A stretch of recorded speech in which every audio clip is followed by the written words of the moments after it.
Good afternoon to all of you and welcome to all prominent persons and teachers. Today we all gather here at the campus of GS Public School for in-house training. I believe that everyone present here is doing good for betterment of students.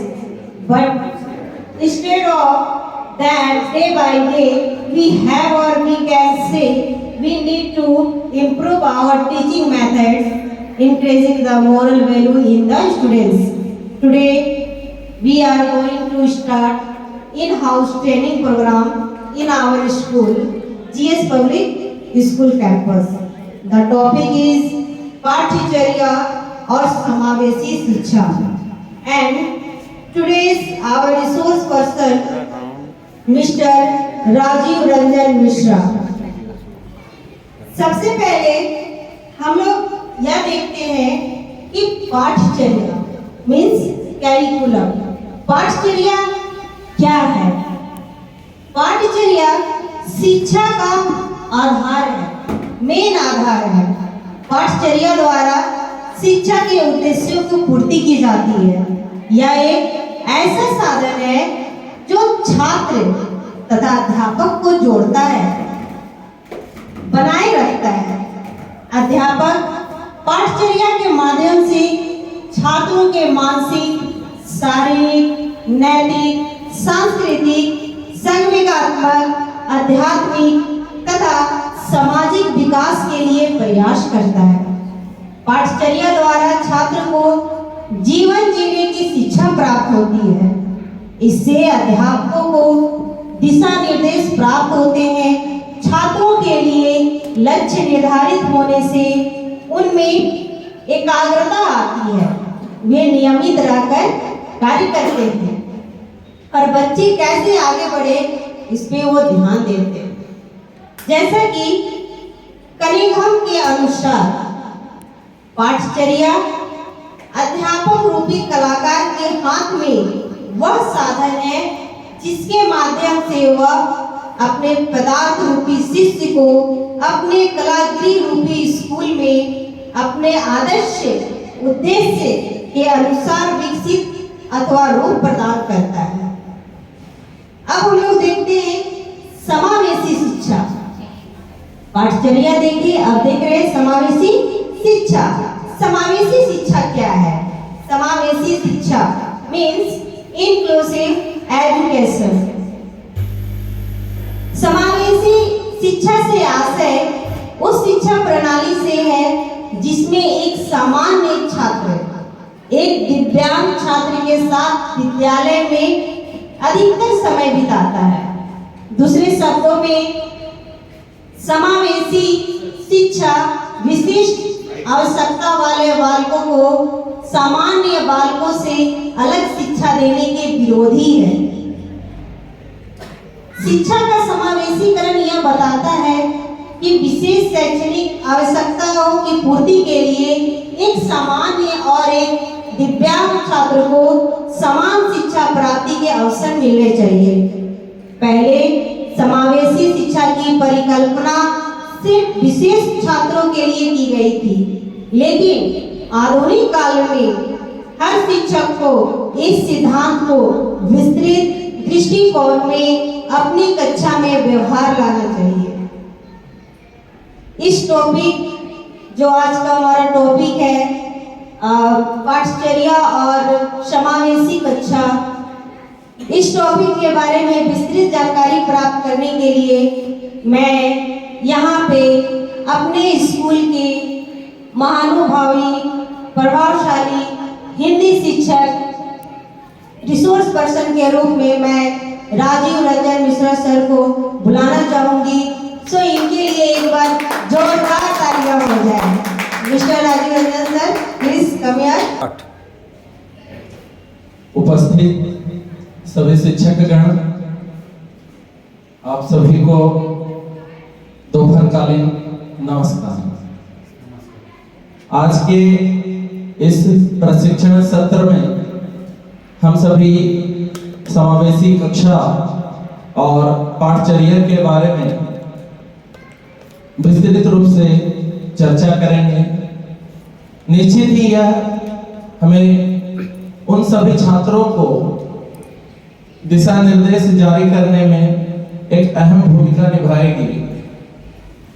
जैसा कि हम सभी जानते हैं और हमारी प्रधानाध्यापिका ने इसके बारे में इंट्रोडक्शन के माध्यम से हम लोगों को बताया कि आखिर इस समावेशी कक्षा की आवश्यकता पड़ी ही क्यों इस चीज को लागू किया गया। जो भी स्कूल थे उन्होंने इसकी उत्पत्ति ही आखिर क्यों की। तो इसका मुख्य उद्देश्य था समाज के उन सभी छात्र छात्राओं को जोड़ना शिक्षा के क्षेत्र में, जो किसी न किसी रूप से या तो शारीरिक रूप से, मानसिक रूप से विक्षिप्त थे या असाधारण थे या फिर किसी प्रकार से विकलांग थे। तो उन्हें शिक्षा से कैसे जोड़ा जाए, इस चीज को लागू करने के लिए सरकार ने पहल की और तब जाकर के समावेशी शिक्षा हमारे संदर्भ में प्रस्तुत होता है। दूसरी ओर यदि हम पाठचर्या की बात करें तो पाठचर्या सिर्फ पठन पाठन का ही पार्ट नहीं है, भाग नहीं है, बल्कि हर एक वो पहलू जिससे बच्चों के अंदर ज्ञान का संवर्धन हो वह पाठचर्या के अंतर्गत आता है। यदि विद्यालय में हम किसी प्रकार की गतिविधि को जोड़ रहे हैं, चाहे वो खेल से संबंधित हो, कला से संबंधित हो, शारीरिक विकास से संबंधित हो, मानसिक विकास से संबंधित हो, बौद्धिक विकास से संबंधित हो, ये सभी पाठचर्या के अंतर्गत आते हैं। इसीलिए सरकार शिक्षा के अतिरिक्त भी विद्यालय में पाठचर्या से संबंधित अनेक गतिविधियों को करवाने के लिए नई नई रणनीतियां अपना रही है। आज लगभग जितने भी विद्यालय हैं वो सभी अपने स्तर से अपने विद्यालय में अनेक प्रकार की गतिविधियों करवाते रहते हैं। ये सभी गतिविधियां बच्चों के बौद्धिक स्तर को बढ़ाने में काफी ज्यादा मददगार होती है। अब हम बात करते हैं व्हाट इज करिकुलम अर्थात पाठचर्या क्या है। तो पाठचर्या के बारे में मैंने आपसे पूर्व में ही चर्चा कर ली, मैं इसके बारे में आगे अब बताता हूं। पाठ्यक्रम क्या है? तो पाठ्यक्रम एक कोर्स या कार्यक्रम में शामिल किए जाने वाले विषयों की रूपरेखा और सारांश के रूप में कार्य करता है। अर्थात यह हमें ये बतलाता है कि बच्चों को हमें कितना पढ़ाना है, बच्चे को क्या हमें देना है, कितना हम उसको दे सकते हैं, क्योंकि समय अवधि हमारे पास 1 वर्ष की होती है और उसी 1 वर्ष में बच्चों के ज्ञान का संवर्धन होना भी अति आवश्यक है। तो उनके ज्ञान के संवर्धन को पूरा करने हेतु हमें ये पाठ्यक्रम एक मार्ग प्रदान करता है, न कि हमें ये बाउंडेशन देता है कि आपको सिर्फ इतना ही बच्चों को देना है। हम इसके अतिरिक्त पाठ्यक्रम से हटकर भी यदि बच्चों के नॉलेज को जो बढ़ा सके, बच्चों के ज्ञान को जो संवर्धित कर सके, उसमें हम अपने हिसाब से भी बदलाव ला सकते हैं। इसके अतिरिक्त अनुकूलन, जैसा कि इसका नाम है अनुकूलन, अनुकूलन होने या रूपांतरित होने की प्रक्रिया, अर्थात अनुकूलन वह प्रक्रिया है जिसके माध्यम से हम विद्यार्थियों के अंदर बदलाव ला सकते हैं, परिवर्तन ला सकते हैं। और यह तभी संभव है जब विद्यार्थियों को हर एक स्तर से, हर एक पहलू से हम जोड़ करके रखें। क्योंकि अक्सर देखा गया है कि बच्चे वर्ग में शिक्षक के दबाव के कारण, प्रेशर के कारण पढ़ने तो बैठ जाते हैं, परंतु उनमें एक अलग सा डर व्याप्त रहता है, वो चीजों को एंजॉय नहीं करते हैं और एक डर के कारण उसे सीखते जाते हैं। तो हमें यह बदलाव लाना है इस अनुकूलन के माध्यम से, जिसमें हम नए उद्देश्य का लागू कर सकते हैं और एक वांछित परिवर्तन ला सकते हैं जो हम चाह रहे हैं बच्चों के अंदर। और ये तभी संभव है जब हम पाठ्यक्रम में अन्य गतिविधियों को भी जोड़ें। अनुकूलन की जब मैंने बात की तो अब आते हैं अनुकूलन के प्रकार। अदा अर्थात इनपुट, प्रदा अर्थात आउटपुट। अदा समर्थन को तीव्रता की प्रक्रिया है, जबकि प्रदा जो है उसके आकार को बतलाता है। इसके बाद कई प्रकार के स्तर हमें देखने को मिलेंगे जब हम पाठचर्या से रूबरू होंगे, तो हमें वहां कठिनाई के कई स्तर देखने को मिलेंगे, अर्थात हमें कुछ प्रॉब्लम को फेस करना होगा। ऐसा नहीं है कि पाठचर्या में जितने भी विषय वस्तु को दिया गया है हम उसे लागू कर सकते हैं और 100% वह बच्चों के लिए कारगर होगा। वहां कुछ बाधाएं आएंगी, उन बाधाओं को पूरा करने के लिए हमें नए विकल्प की ओर बढ़ना होगा, जो विकल्प हमें चीजों को बच्चों के ऊपर लागू करने में काफी मदद देंगे। अगर हम बात करें बच्चों के सीखने की प्रक्रिया को अधिगम कर्ता के समक्ष प्रस्तुत अनुदेशन प्रारूप में रूपांतरण, यानी बच्चों में अगर हम किसी चीज को डालना चाहें तो उसकी क्षमता को आंकना होगा कि बच्चों का क्षमता क्या है। यह नहीं कि किताबी ज्ञान में जो भाषाएं लिखी हुई है यदि हम उसी तरीके से उसको प्रस्तुत कर दें तो शायद वह बच्चों के समझ में ना आए। उसे हमें सामाजिक व्यवहारिक ज्ञान से जोड़ करके बतलाना होगा, जिससे कि बच्चे उस चीज को पूर्ण रूप से सीख जाएं और उनके अंदर का सारा जो डाउट है वो समाप्त हो जाए। दूसरा, सिखाने के अभी समय के बारे में मैं बात कर रहा था, तो हर एक चीज को पूरा करने के लिए हमारे पास समय की एक बाउंडेशन होती है, समय का एक प्रतिबद्धता होता है, समय के अनुरूप ही हमें कार्य करना होता है और उसी समय के अंदर हम बच्चों को नया ज्ञान सिखाकर उसका निष्पादन करने के पश्चात उसका मूल्यांकन करते हैं। मूल्यांकन वह प्रक्रिया है जिसके माध्यम से हमें यह पता चलता है कि हमारे छात्र ने इस विषय वस्तु को कितने अच्छी तरीके से समझा। यदि हम सिर्फ और सिर्फ ज्ञान ही देते जाएं बच्चों को तो हमें यह पता नहीं चलेगा कि बच्चे हमसे कुछ सीख रहे हैं या नहीं। उनके ज्ञान के अवलोकन प्रणाली को मूल्यांकन करने हेतु परीक्षा हम समय समय पर बच्चों का लेते हैं, जिससे यह हमें पता चलता है कि छात्र में कितनी वृद्धि हुई है। नेक्स्ट हम बात करें कठिनाई स्तर की, तो यह आम बात है कि जैसे हमारे हाथों में 5 उंगलियां हैं तो 5 उंगलियां बराबर नहीं है, उसी प्रकार से यदि वर्ग में 40 से 50 छात्र छात्राएं बैठे हैं तो उनके सीखने का कौशल स्तर एक ही होगा। सभी के सीखने का कौशल स्तर अलग है, उन्हें अलग प्रकार से सिखाने की आवश्यकता है। यदि हम एक ही स्तर से क्लास के अंदर, वर्ग के अंदर बच्चों को सिखलाएंगे तो निश्चित तौर पे हम जो देना चाहते हैं बच्चों को वो कहीं ना कहीं अधूरा रह जाएगा। समस्या भी अनेक प्रकार की आएंगी जब हम हैं कि वर्ग में जाएंगे तो, और हम सभी शिक्षक हैं तो इस बात से हम पूर्ण रूप से अभिभूत है कि समस्याएं अनेक प्रकार की आती हैं।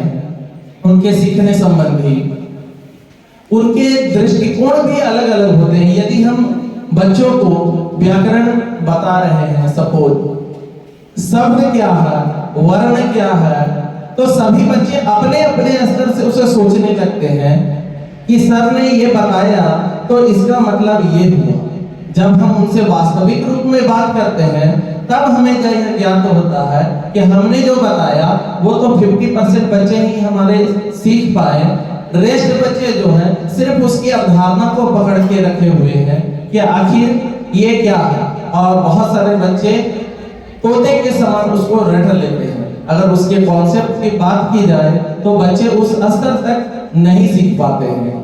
इसलिए हमें इस क्षेत्र में भी काम करने की आवश्यकता है कि उनके जो लेवल हैं उसके अनुसार हम बताएं, तो कहीं ना कहीं ये ज्यादा इफेक्टिव होगा। नेक्स्ट हम बात करें अनुसमर्थन की तीव्रता की, यानी लेवल ऑफ सपोर्ट। तो विद्यार्थी को सबसे पहला सपोर्ट अपने शिक्षकों के द्वारा प्राप्त होता है, दूसरा उनके सहपाठीगण जो होते हैं उनसे प्राप्त होता है, तीसरा वो ट्यूटर के माध्यम से, घर पर ट्यूशन के माध्यम से समर्थन प्राप्त करते हैं, और साथ ही साथ अपने परिवार, अपने आस पड़ोस से समर्थन प्राप्त करते हैं और अधिगम की प्रक्रिया को प्राप्त होते हैं। नेक्स्ट, किसी भी टॉपिक, किसी भी विषय को सीखने के लिए एक अपेक्षित सीखने की वस्तुओं की संख्या या मात्रा को अनुकूलित करना होता है। अर्थात यदि हम बात करें किसी विषय वस्तु को सीखने के लिए, तो उन पर हम एक गृह कार्य का बोझ डालते हैं। हम सभी लोगों का यह मानना है कि गृह कार्य यदि बच्चा करता है तो वो इससे ज्यादा सीखेगा।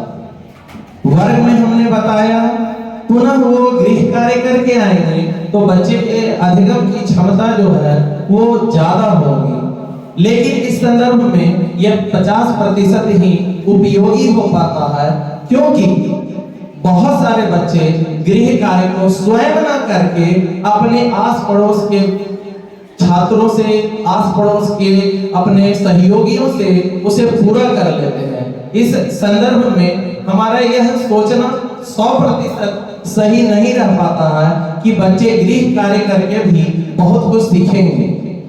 बहुत सारे ऐसे बच्चे आपको वर्ग में मिलेंगे जो 100% अपना गृह कार्य पूरा करके आ रहे हैं, लेकिन अधिगम उनके पास पूर्ण रूप से नहीं होता है।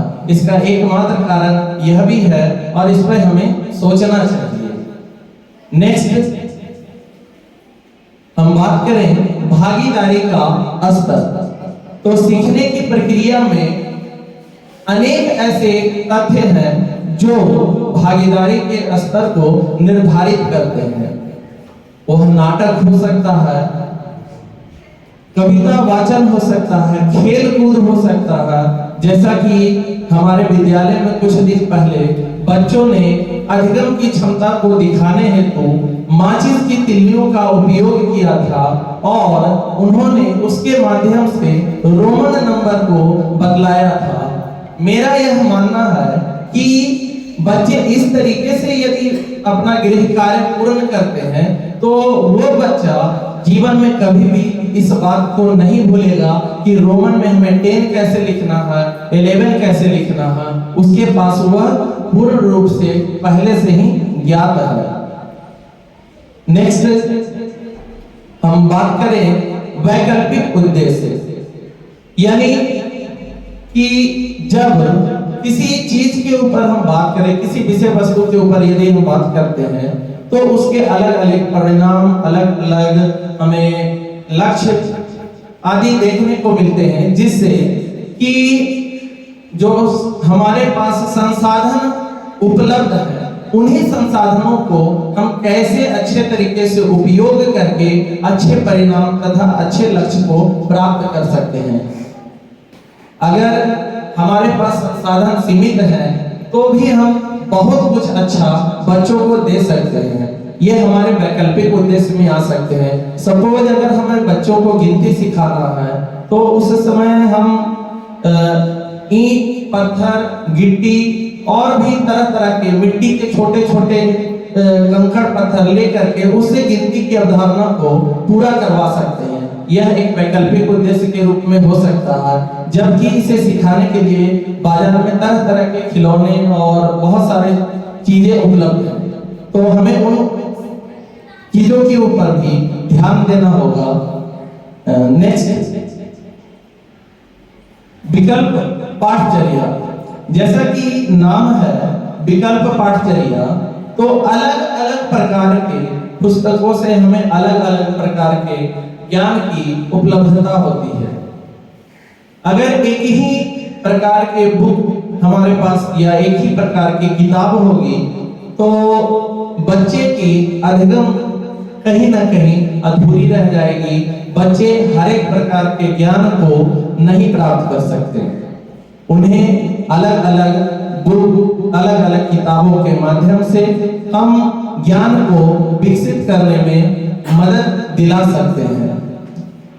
नेक्स्ट, समावेशी शिक्षा का अर्थ और परिभाषा, इससे हम लोग पूर्व में ही परिचित हैं, तो मैं आगे बढ़ूंगा।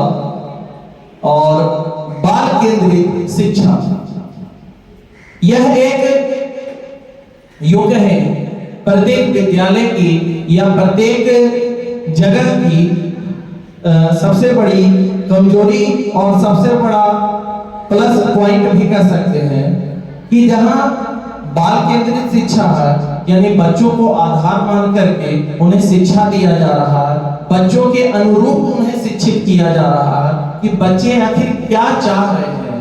होता क्या है कि कक्षा में शिक्षक गए और अपने ही स्तर से वो प्रारंभ कर देते हैं पाठचर्या को, तो जिससे क्या है कि बच्चों का जो मन लगना होगा शिक्षा में वो उतना नहीं ज्यादा लग पाता है और बच्चे किसी चीज को नहीं सीख पाते हैं। यदि हम बाल केंद्रित शिक्षा को आधार मान करके कक्षा में पठन पाठन का कार्य प्रारंभ करें तो शिक्षा जो है और रुचिकर बनेगी और बच्चे जो है वो ज्यादा इंटरेस्ट के साथ चीजों को सीखेंगे। अब नेक्स्ट, बाल केंद्रित शिक्षा की विशेषताएं। बाल केंद्रित शिक्षा की विशेषताएं, उच्च डिग्री, छात्र, सगाई, चुनौती, उत्साह, खुशी, ये सभी बाल केंद्रित शिक्षा के विशेषताएं हैं, जिसमें टीम वर्क के बारे में बच्चों को सिखाया जाता है, उनकी आदतों को विकसित किया जाता है, छात्रों को अपनी गति से काम करने का कुछ अवसर मिलता है और स्वयं के हितों का उन्हें पता लगाने का भी अवसर प्राप्त होता है। यहाँ ना कोई भेदभाव, न लिंग, सामाजिक पृष्ठभूमि आधार पर बाल केंद्रित शिक्षा में किसी भी प्रकार का उन्हें कोई भी समस्या का सामना नहीं करना पड़ता और निश्चित तौर पे बाल केंद्रित शिक्षा जो है वो बच्चों के लिए हितकर है। नेक्स्ट, हर बच्चा शिक्षित, चाहे उसकी सामाजिक और आर्थिक पृष्ठभूमि कुछ भी हो, वो शिक्षा प्राप्त करने के लिए अग्रसर रहेगा। शिक्षा उसे बोझ नहीं बल्कि एक सरल सामान्य सा खेल कूद के जैसा लगेगा और वो शिक्षा को अच्छे तरीके से प्राप्त कर सकता है। बाल केंद्रित शिक्षा में पाठचर्या और शिक्षण है, जिसके अनुसार सभी बच्चों के रुचियों के अनुसार उनको पढ़ाया जाता है। बाल केंद्रित शिक्षा का लक्ष्य कुल मिलाकर बच्चों का सर्वांगीण विकास करना है, जिस पर कि हमारा विद्यालय जीएस पब्लिक स्कूल निरंतर कार्य करते रहता है। हमारे यहाँ निरंतर हर एक दिन कुछ न कुछ गतिविधि बच्चों के द्वारा आयोजित करवाई जाती है, जिससे कि बच्चे किसी चीज के को सिर्फ किताबी ज्ञान तक ही नहीं बल्कि अपने व्यवहारिक ज्ञान में भी उसे शामिल करते हैं। नेक्स्ट, जैसा कि हम इस फोटो में देख सकते हैं कि कक्षा में सक्रिय भाग लेने वाले छात्र क्या करते हैं, वो आपके एक प्रश्न पे अपने हाथ को उठाएंगे, या सर मैं इस प्रश्न का उत्तर जानता हूं या जानती हूं। वो आपके प्रश्नों के उत्तर तुरंत देने का प्रयास करेंगे। इस क्रम में कुछ गलतियां भी होती हैं उनसे, लेकिन यह उनके उत्साह को दिखलाता है कि बच्चे जो हैं कितना तरीके से चीजों को सीखे, कितने उत्साहित हैं वो। और कक्षा में उनका उत्साह मात्र ही उनके ज्ञान के संवर्धन के लिए काफी है। नेक्स्ट हम बात करें समूह गतिविधियों में छात्रों की भागीदारी। यदि समूह गतिविधि हम करवाते हैं, जैसे कि हमारे यहाँ तरह तरह के प्रोग्राम आयोजित किए जाते हैं, जैसे कविता वाचन, पेंटिंग, खेलकूद, समय समय पर विद्यालय आयोजित करवाते रहती है, जिसके माध्यम से बच्चों को एक समूह में रह करके काम करने का अवसर प्राप्त होता है और वो एक समूह में रहकर काम कैसे करना चाहिए, टीम वर्क कैसे करना चाहिए, वो उस चीज को सीखते हैं और इससे उनका बौद्धिक और व्यवहारिक विकास होता है। यह भी उनके सर्वांगीण विकास के लिए अति आवश्यक है। नेक्स्ट, एक शिक्षक की भूमिका। अगर हम बात करें कि बच्चों का सर्वांगीण विकास कैसे हो सकता है, तो सर्वांगीण विकास में एक शिक्षक जो है वो एक अहम भूमिका निभाता है। छात्रों को सहायता हम प्रदान कर सकते हैं, छात्रों को उनके सीखने में प्रोत्साहित करें। यहाँ पर मैं थोड़ा सा कुछ लाइनें अपने स्तर से कि जोड़ूंगा कि छात्रों को सीखने के लिए प्रोत्साहित करें। होता क्या है कि किसी भी कारण से बच्चे ने कक्षा में शोरगुल मचाया, शिक्षक थोड़े से नर्वस हो जाते हैं और बच्चों को वो प्रोत्साहित करने के बजाय उन्हें डांट देते हैं, जिससे क्या होता है कि बच्चे थोड़े से सहम जाते हैं और कक्षा में वो प्रोत्साहन ना पा करके अपने चीजों को अपने अंदर ही समेट करके रखते हैं, जिससे उनका ज्ञान जो है वो विकसित नहीं हो पाता है। यदि शिक्षक बच्चों को थोड़ा सा मोटिवेट कर दे, प्रोत्साहित कर दे कि नहीं यहाँ पर तुमने गलत किया, तुम्हें और थोड़ा सा अच्छे तरीके से करना चाहिए था, तुम्हारे अंदर वो क्वालिटी है, तुम्हारे अंदर वो गुण है, तुम इस चीज को कर सकते हो, तो निश्चित तौर पे जो छात्र आज गलती किया है कल वो छात्र हमें बहुत अच्छा परिणाम दे सकता है। छात्रों के लिए सीखने को आसान बनाने में तकनीकी सहायता देना। निश्चित तौर पे छात्रों को सीखने के लिए तकनीकी ज्ञान का होना अति आवश्यक है। इससे क्या होगा कि पढ़ाई जो है वो ज्यादा रुचिकर बनेगी, बच्चे ज्यादा इंटरेस्ट के साथ उस चीज को पढ़ेंगे। अगर हम बात करें अपने अगले पॉइंट में, तो दैनिक परिदृश्यों के साथ जुड़ाव द्वारा छात्रों की गतिविधि विकसित करना।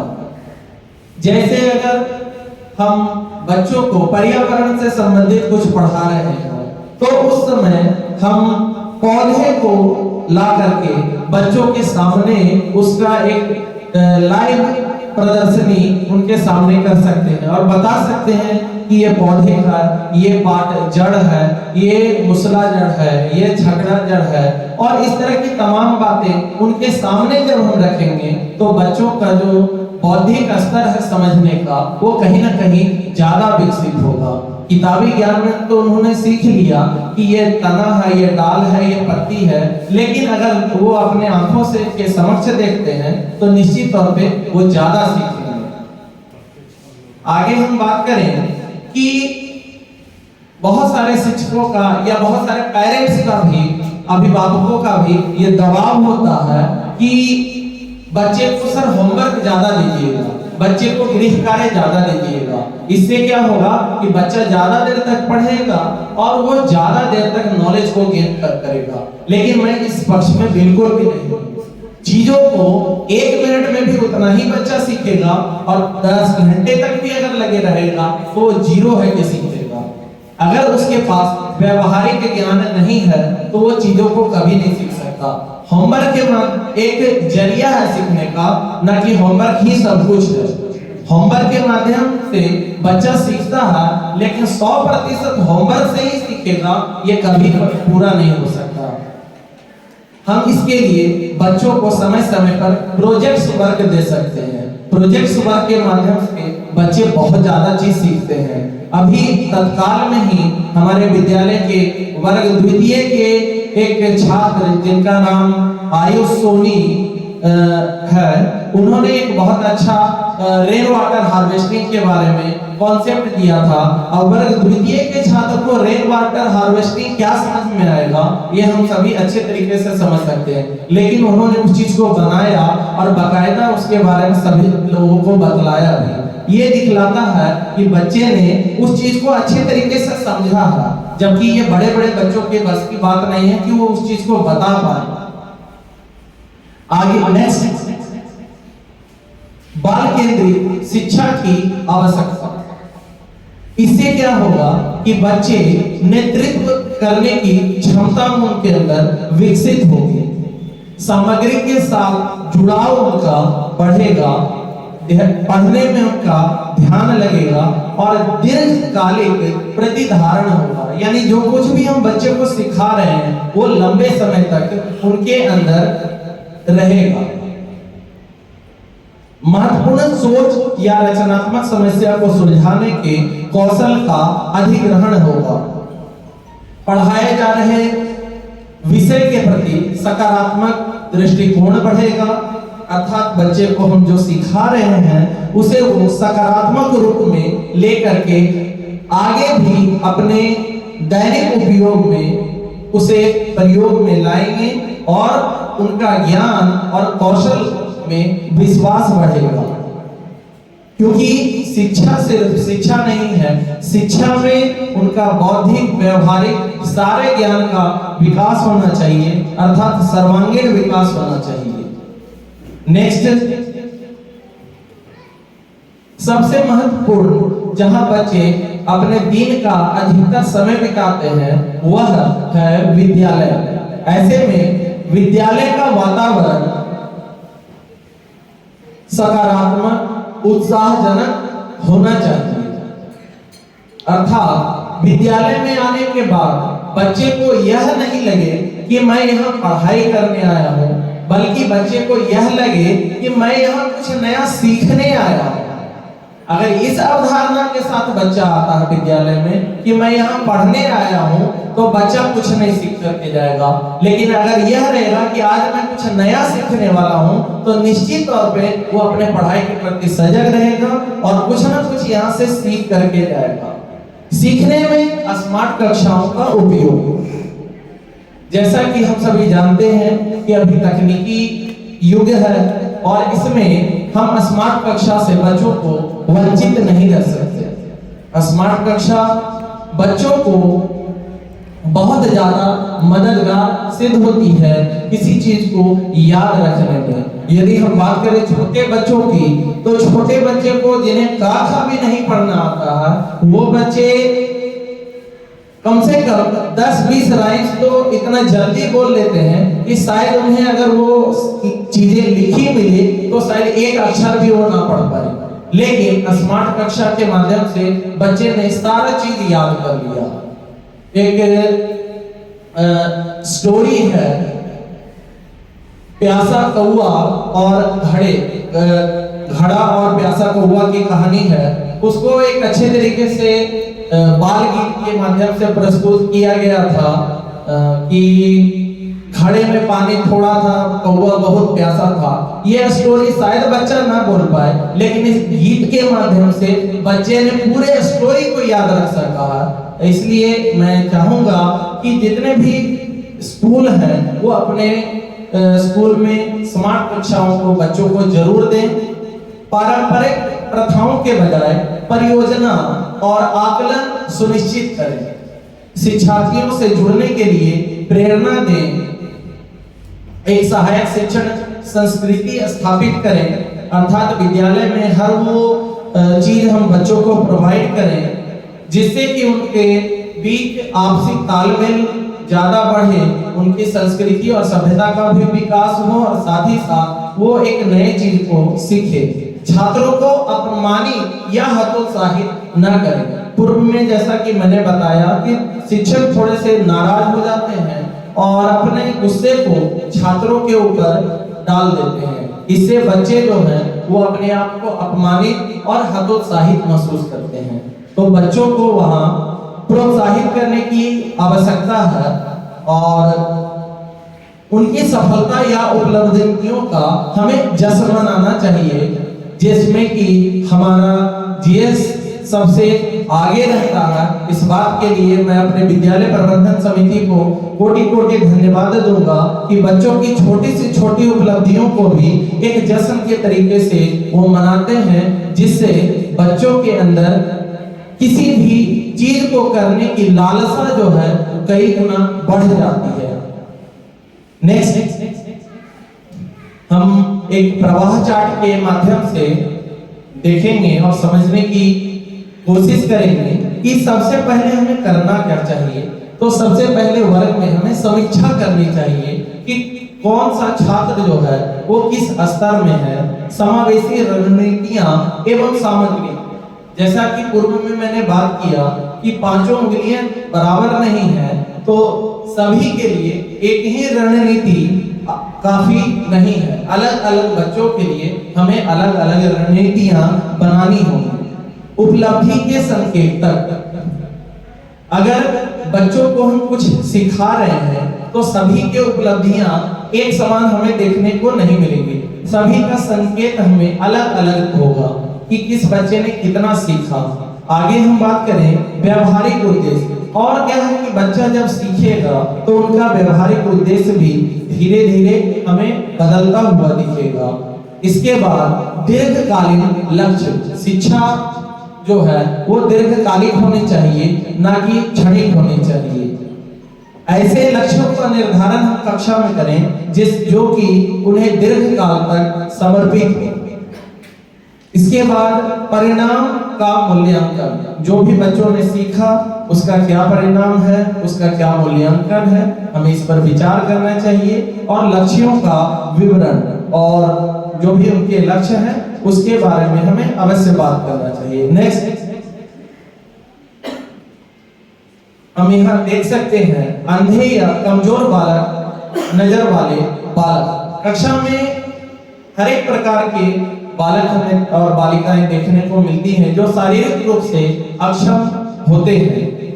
एक नाजुक बालक, दूसरा अपंग बालक, वाणी विकलांगता बालक जो कि तोतली आवाज में प्रायः बोलते हैं या किसी चीज को शुद्ध या स्पष्ट रूप से नहीं बोल पाते हैं, श्रवण विकलांगता वाले बालक। ऐसे सभी बालकों को एक साथ लेकर के चलना यह अपने आप में एक बहुत बड़ी चुनौती है, लेकिन ऐसा भी नहीं है कि यह असंभव है।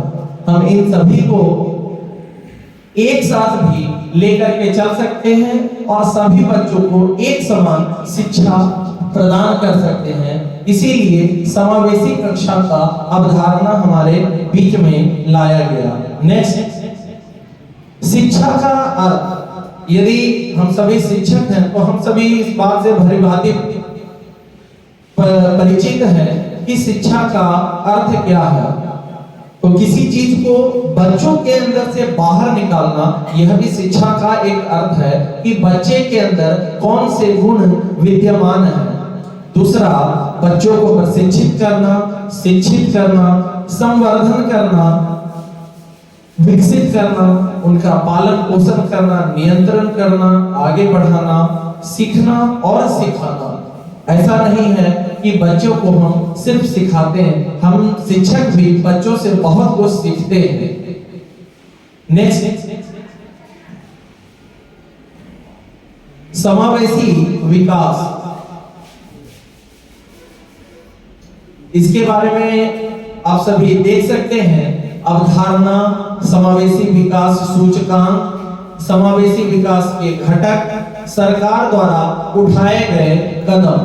अगर समावेशी विकास करना है तो हमें सरकार द्वारा उठाए गए कदम और समावेशी विकास के घटक को अछूता नहीं रखना होगा, क्योंकि जब अवधारणा बनी है कि देश में, समाज के अंदर सभी वर्गों के जो छात्र छात्राएं हैं, जो कल के देश के भविष्य होंगे, उन्हें समान रूप से अवसर यदि हम प्रदान आज करते हैं तो ही कल जा करके वो समाज में एक अच्छा मनुष्य के रूप में आएंगे और देश और समाज की प्रगति कर सकते हैं।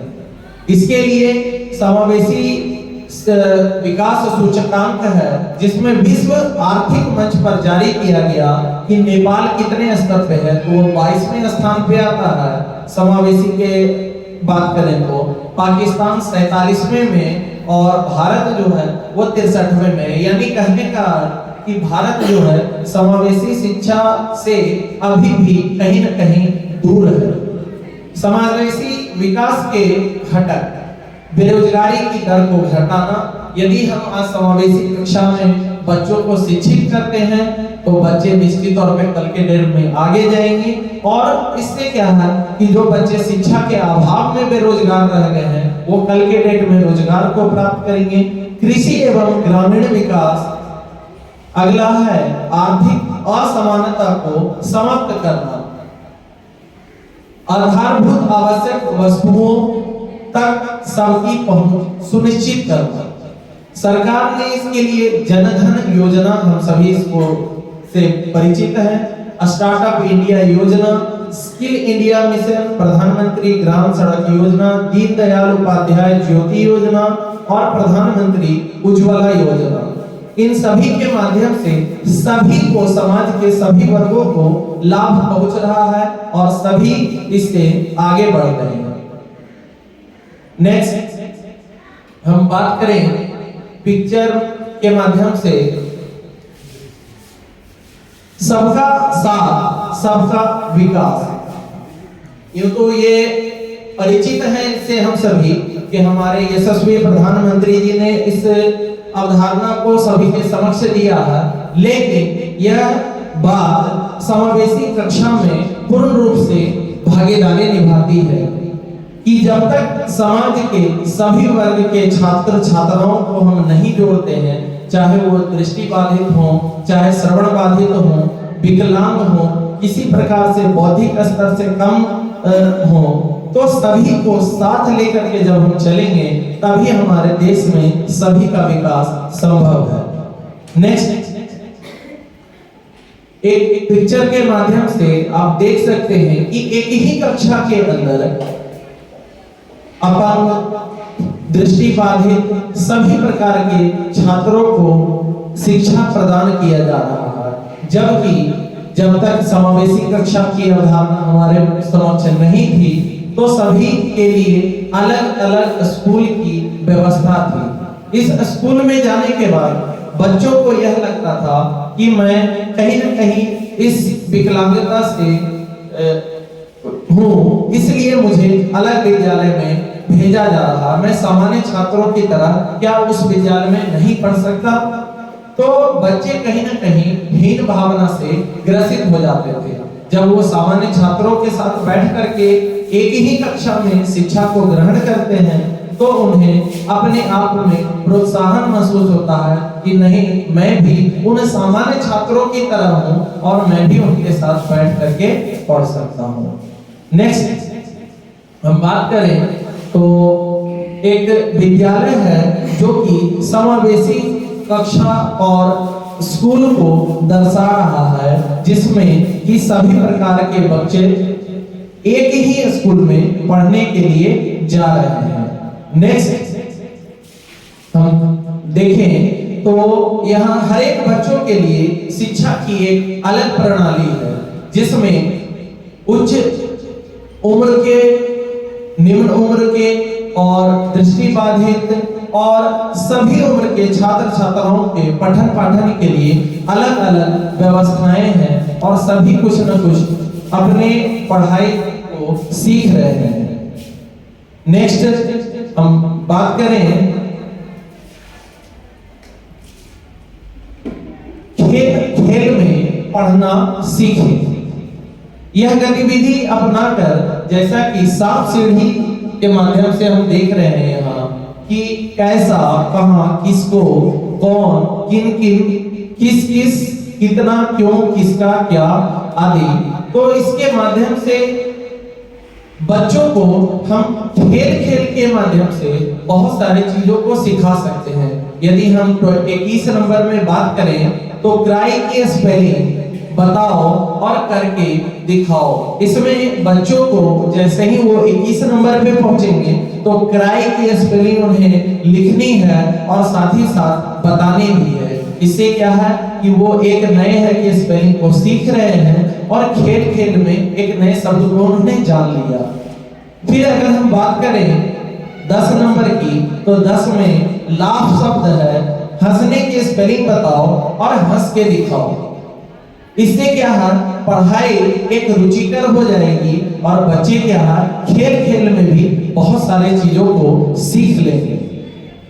नेक्स्ट हम बात करें तो बच्चे कैसे सीखते हैं। तो जो कुछ भी बच्चे देखते हैं सबसे पहले उसे वो छूना चाहते हैं। इसी प्रक्रिया के माध्यम से वे सीखते हैं। विभिन्न प्रकार की गतिविधि सामग्री के माध्यम से बच्चे वस्तुओं में जोड़ तोड़ मैनिपुलेशन करके प्रश्न पूछकर पूर्वानुमान लगाकर भौतिक सामाजिक प्राकृतिक वातावरण के बारे में जागरूक होते हैं। यदि हम बच्चे से किसी प्रश्न को पूछते हैं तो बच्चे उस पर जोर लगाते हैं, उसके बारे में सोचते हैं और सोचने के बाद चाहते हैं कि मैं इसे छू करके देखूं, इसके बारे में जानूं। अगर मैं बात करूं कि कंप्यूटर, माउस आदि के बारे में, तो बच्चे माउस को हाथ में लेना जरूर चाहेंगे कि यह माउस है क्या, और इस तरीके से माउस के कॉन्सेप्ट को वो बहुत अच्छे तरीके से सीख सकते हैं। नेक्स्ट, दृश्य सहायक सामग्री। सामान्य बच्चों के लिए तो यह आम बात है कि उन्हें हम किसी भी तरीके से पठन पाठन कार्य पूर्ण करवाएं तो वो सीख लेंगे, लेकिन जो श्रवण बाधित बच्चे हैं उनके लिए यह दृश्य सहायक सामग्री बहुत ही उपयोगी होती है।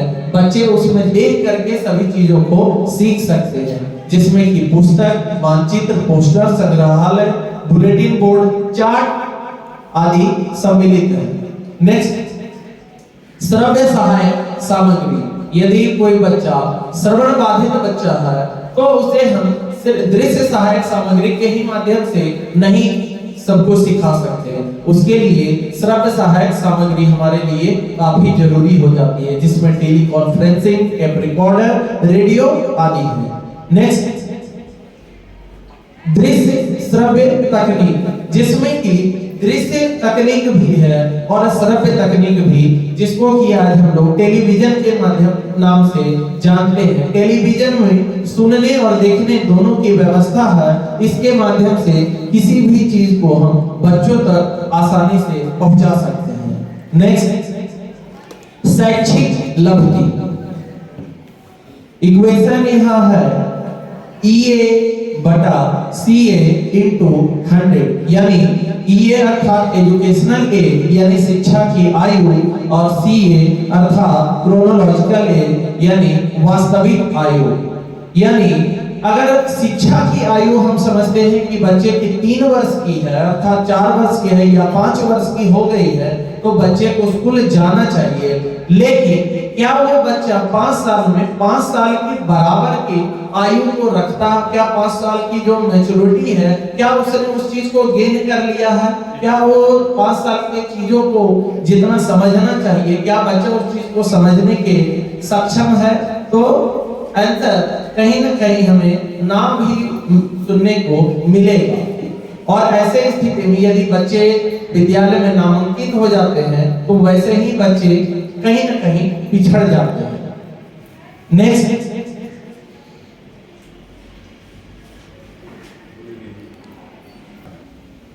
अब मैं अपने अगले टॉपिक निष्कर्ष की ओर आता हूं।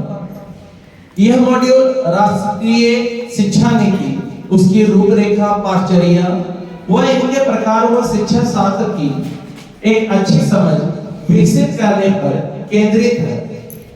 यानी बात करें समावेशी शिक्षा कक्षा और पाठचर्या की तो यह राष्ट्रीय शिक्षा नीति और उसकी रूपरेखा को पूर्णतः पालन करता है, जिसमें विभिन्न असाधारण परिस्थितियों में भी हम बच्चों को शिक्षा प्रदान कर सकते हैं। जिसका एक उदाहरण है कोविड-19, जिसमें कि बच्चों को हमने समावेशी कक्षा के अंदर रख करके बच्चों को शिक्षित करने का प्रयास किया था। उसमें हर एक प्रकार के बच्चे हमारे पास मौजूद थे और सभी बच्चों को हमने एक समान शिक्षा प्रदान की थी। समावेशी कक्षाओं का निर्माण अति आवश्यक है और प्रत्येक विद्यालय में समावेशी कक्षा होनी चाहिए, जिससे कि जो श्रवण बाधित, विकलांग या समाज के वैसे तबके से आने वाले बच्चे जो अभी भी शिक्षा के क्षेत्र से वंचित हैं, जिन्हें शिक्षा के सही अवसर प्राप्त नहीं हो रहे हैं या उनके सुदूरवर्ती इलाकों में जहां शिक्षा का अभाव है, उन सभी इलाकों के सभी बच्चों को, समाज के सभी वर्गों के सभी समूहों के बच्चों को यदि हम शिक्षा जगत से जोड़ते हैं तो सही मायने में जाकर के हमारा समावेशी कक्षा का जो अवधारणा है वो पूर्ण हो पाएगा।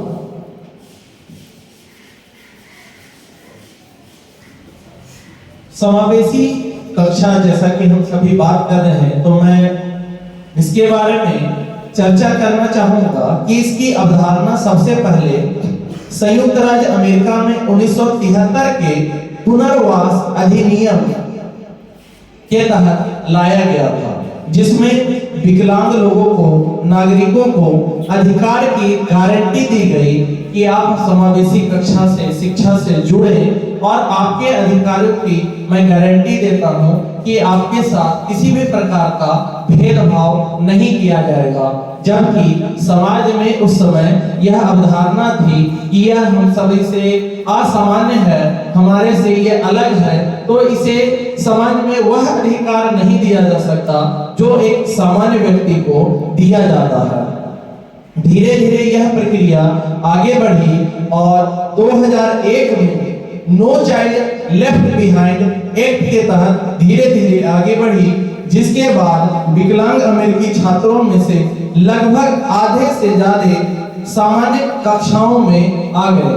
अर्थात जो 1973 के दशक में पुनर्वास अधिनियम से अछूते थे, उन्होंने जाकर के 2001 में सभी को समेटने का प्रयास किया और सारे बच्चे लगभग शिक्षा से जुड़ गए। इनके शिक्षकों और स्कूल बोर्डों पर यह बोझ डाल दिया गया कि आप अपने स्कूल में समावेशी कक्षा को सम्मिलित करेंगे ही, यह एक नियम बना दिया गया। और इस कार्यक्रम का लाभ यह हुआ कि समाज के वो ऐसे सभी बच्चे जो शिक्षा से अछूते थे, वो सभी लोगों ने इस शिक्षा को प्राप्त किया और शिक्षण स्टाफ को इसके लिए उन्हें दुगना करना पड़ा। हम अगर उतना ही संसाधन में, उतना ही शिक्षकों में यदि चाहें तो शायद हो सकता है कि वो सब शिक्षकों के लिए पूरा कर पाना असंभव हो, लेकिन जहां शिक्षकों की संख्या को यदि बढ़ा दिया जाएगा तो हर एक शिक्षक अपने स्तर से उस बच्चे को एक अलग दिशा देने का प्रयास करेगा। क्योंकि एक शिक्षक जहां सामान्य छात्र को पढ़ा रहा है, वही शिक्षक दृष्टिबाधित को अगर पढ़ाएगा तो उसकी तकनीक में अंतर हो जाएगा और सामान्य और दृष्टिबाधित और श्रवण बाधित ये तीनों पर एक समान हम शिक्षा की प्रणाली को लागू नहीं कर सकते। उनके लिए अलग शिक्षक की व्यवस्था हमें करनी होगी। अगर समावेशी कक्षा को हमें सफल बनाना है तो इसके लिए अलग संसाधन भी हमें जुटाने होंगे। और इस प्रकार से आज हम लोगों ने समावेशी कक्षा के बारे में जाना, पाठचर्या के बारे में जाना, और जैसा कि पूर्व में मैंने आप सभी को बताया कि पाठचर्या सिर्फ किताबी ज्ञान तक ही सीमित नहीं है, इसमें सभी प्रकार की गतिविधियों को शामिल यदि हम करते हैं तो वह भी हमारे पाठचर्या का एक हिस्सा है। धन्यवाद।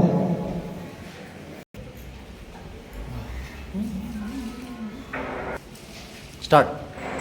Thanks all prominent person and teachers who with us and listening our resource person Mr. Rajiv Ranjan Mishra sir, and also say thank you So Rajiv Ranjan sir for marvelous speech on this topic.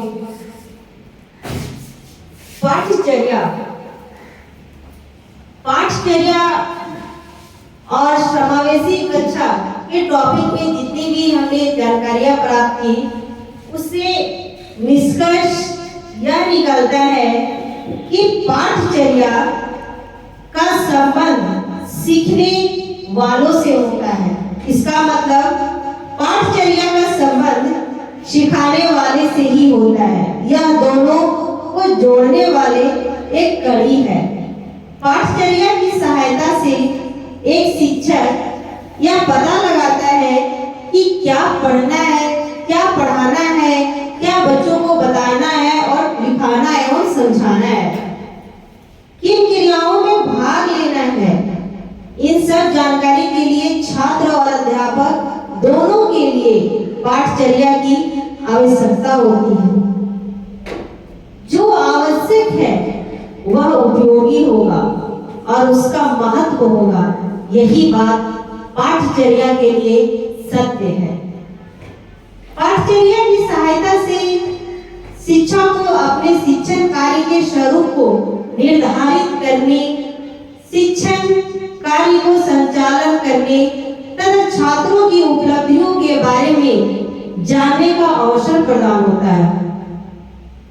पाठचर्या की मदद से शिक्षक अपनी शिक्षण विधि का चयन करने में तथा छात्रों को उचित प्रकार से शिक्षित करने में समर्थक होते हैं। पाठचर्या केवल शिक्षक के लिए ही नहीं, बल्कि निष्कर्ष के रूप में यह भी देखने को मिला कि शिक्षार्थियों के लिए भी काफी महत्वपूर्ण है। कैसे? शिक्षार्थियों को पाठचर्या की मदद से शिक्षा के उद्देश्य को पूरा करने में मदद मिलती है। पाठचर्या की मदद से छात्र यह जानने में सफल होते हैं कि मुख्य विषय में कितना तथ्य पढ़ना है तथा उन तथ्यों को कितने समय में पढ़ना है। अर्थात पाठचर्या के आधार पर विद्यार्थी अपने अध्ययन योजना बनाते हैं। इस पर चलकर वे सफलता को प्राप्त करते हैं। जैसा कि माध्यमिक शिक्षा आयोग के अनुसार भी कहा गया है, पाठचर्या का अभिप्राय विद्यालय में पारस्परिक विधि से पढ़ाए जाने वाले केवल शैक्षिक विषयों से नहीं, अपितु इनमें अनुभव की बात समग्रता शामिल है, जो बालक को विद्यालय से प्राप्त होता है। और सिर्फ पठन पाठन की प्रक्रिया ही नहीं, अपितु उन सभी प्रक्रिया पाठचर्या के अंतर्गत आती है जो शिक्षा तथा शिक्षण से संबंधित होती है। पाठचर्या के बारे में अगर कहा जाए तो विद्यालय के अंदर होने वाली सभी प्रक्रिया पाठचर्या के अंतर्गत आती है। इन सभी प्रक्रिया में शिक्षक एवं छात्र दोनों परस्पर सम्मिलित होते हैं। जैसे जब कोई बालक विद्यालय में आता है तो उसके द्वारा या उसके साथ होने वाली सभी प्रक्रिया जैसे पठन पाठन, खेलकूद, हस्तकला, संगीत, प्रार्थना, मध्याह्न भोजन इत्यादि सभी प्रक्रिया पाठचर्या के अंतर्गत आती है। पाठचर्या के साथ साथ अगर हम लोग समावेशी कक्षा के बारे में देखें तो निष्कर्ष के रूप में यह आती है कि समावेशी शिक्षा विशेष शिक्षा विद्यालय या कक्षा को स्वीकार नहीं करता है। असंख्य बच्चों को सामान्य बच्चों से अलग करना अब मान्य नहीं है। विकलांग बच्चों को भी सामान्य बच्चों की तरह ही शैक्षिक गतिविधियों में भाग लेने का अधिकार है। समावेशी शिक्षा के अंतर्गत वैसे बच्चे भी आते हैं जो बच्चे किसी कारणवश अपने माता पिता को खो देते हैं, जैसे गरीबी, विकलांगता, बीमारी, माता पिता की अकाल मृत्यु, कारावास, प्रवास अथवा सशस्त्र विवाद के कारण उनसे अलगाववाद। ऐसे बच्चों की संख्या भी बहुत अधिक है जिनके माता पिता में से एक अथवा दोनों जीवित नहीं है। अभिभावकीय देखरेख के अभाव वाले ऐसे बच्चे उत्पीड़न, शोषण और उपेक्षा के जोखिम में जीते हैं। कभी कभी जीवन में आई कठिनाइयों और जीवित रहने के लिए उनके द्वारा किया जाने वाला संघर्ष उन्हें अपराध करने पर विवश कर देता है। समावेशी कक्षा में ऐसे बच्चों को भी शिक्षा प्राप्त करने का अधिकार है, ताकि उन्हें यह फील ना हो कि हम और बच्चों से अलग हैं। आज का जो सत्र है, जो हमारे रिसोर्स पर्सन के द्वारा काफी महत्वपूर्ण जानकारियां दी गई, प्रदान की गई, और आज के टॉपिक से हमें काफी महत्वपूर्ण जानकारियां प्राप्त भी हुई। मैं राजीव रंजन सर के लिए एक बार फिर से जोरदार ताली कहना चाहूंगी। प्लीज राजीव सर के लिए एक बार जोरदार क्लैपिंग हो जाए। बस आज के सेशन में इतना ही। नेक्स्ट ट्रेनिंग के लिए हम लोग फिर मिलेंगे। जय हिंद, जय भारत।